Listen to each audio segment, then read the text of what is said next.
So 6,000 members పాత వారికే job ఇస్తారు.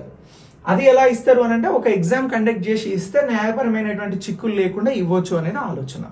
ఓకే, సో ఇక మొత్తం పోస్టులు ఎన్ని? 10,954. 6,000 పోస్టులు పోతే మనకి ఇంకా ఎన్ని పోస్టులు ఉంటున్నాయి అని అంటే 4,954 పోస్టులు ఇక్కడ కొత్త వారికి అవకాశం ఉంటుంది. అంటే డైరెక్ట్ రిక్రూట్మెంట్ ద్వారా మీరు రావాలి. ఈ డైరెక్ట్ రిక్రూట్మెంట్ అంటే ఏంటి? మళ్ళీ ఒక నోటిఫికేషన్ ఇచ్చి ఆ నోటిఫికేషన్కి ఒక ఎగ్జామ్ కండక్ట్ చేసి ఆ ఎగ్జామ్ ద్వారా వారిని తీసుకోవాలి. అయితే 2018కి సంబంధించి 700 పోస్టులకి విఆర్ఓ వ్యవస్థలో నోటిఫికేషన్ వచ్చింది. టిఎస్పిఎస్సి ద్వారా అది భర్తీ కావడం జరిగింది.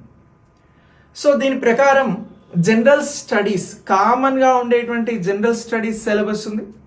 ఆర్థమెటిక్, రీజనింగ్, దీంతో పాటు English, basic English 8th standard అడిగారు. సో ఇప్పుడు సిలబస్ ఏమైనా మారుతుందా అని అంటే పెద్దగా ఏం మార్పులు ఉండవు. సిలబస్లో పెద్దగా మార్పులు ఉండవు, ఉంటే చిన్న చిన్న మార్పులు ఉంటాయి. ఇప్పుడు కరెంట్ అఫైర్స్ ఉంది, దాంట్లో మార్పు ఏమి ఉండదు. డిజాస్టర్ మేనేజ్మెంట్ ఉంది, మార్పులు ఏమి ఉండవు. అలాగే ఎకానమీ ఉంది, మార్పులు ఏమి ఉండవు. పాలిటీ ఉన్నది, మార్పులు ఏమి ఉండవు. కల్చర్ ఉంది, మార్పులు ఏమి ఉండవు. ఏమైనా ఉంటే తెలంగాణ మూవ్మెంట్ లిటిల్ బిట్ అట్లా చేంజ్ ఉంటుంది, కానీ పెద్దగా చేంజ్ ఏం లేదు జనరల్ స్టడీస్లో. ఇక ఏదైతే పేపర్ 2 ఉందో ఆ పేపర్ 2లో కూడా పెద్దగా చేంజెస్ ఏమి ఉండవు, ఉంటే లిటిల్ బిట్ అంతే. ఇక ఎగ్జామ్ ఎన్ని మార్కులకు జరిగింది లాస్ట్ టైం అని అంటే 2018కి సంబంధించి 150 మార్క్స్కి జరిగిందండి. ఎన్ని మార్క్స్కి జరిగింది? 150 మార్క్స్కి జరిగింది. ఇందులో 75 మార్క్స్ ఏమో జనరల్ స్టడీస్కి జరిగింది, ఇక 75 మార్క్స్ ఏమో ఎబిలిటీకి జరిగింది. ఓకే, సో ఇలా ఈ ఎగ్జామ్ అనేది 2018లో కండక్ట్ చేసిరు.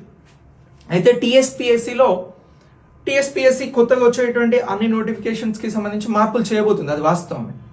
కొంచెం చేంజెస్ ఉంటాయి, పెద్దగా చేంజ్ ఏముండదు. ఇక మేము జనరల్ స్టడీస్ ఎలాగూ చదవాల్సిందే, మెంటల్ అబిలిటీలో ఉన్నటువంటి టాపిక్స్ని కూడా ఎలాగో నేర్చుకోవాల్సిందే, బేసిక్ ఇంగ్లీష్ కూడా అక్కడ నేర్చుకోవాల్సిందే.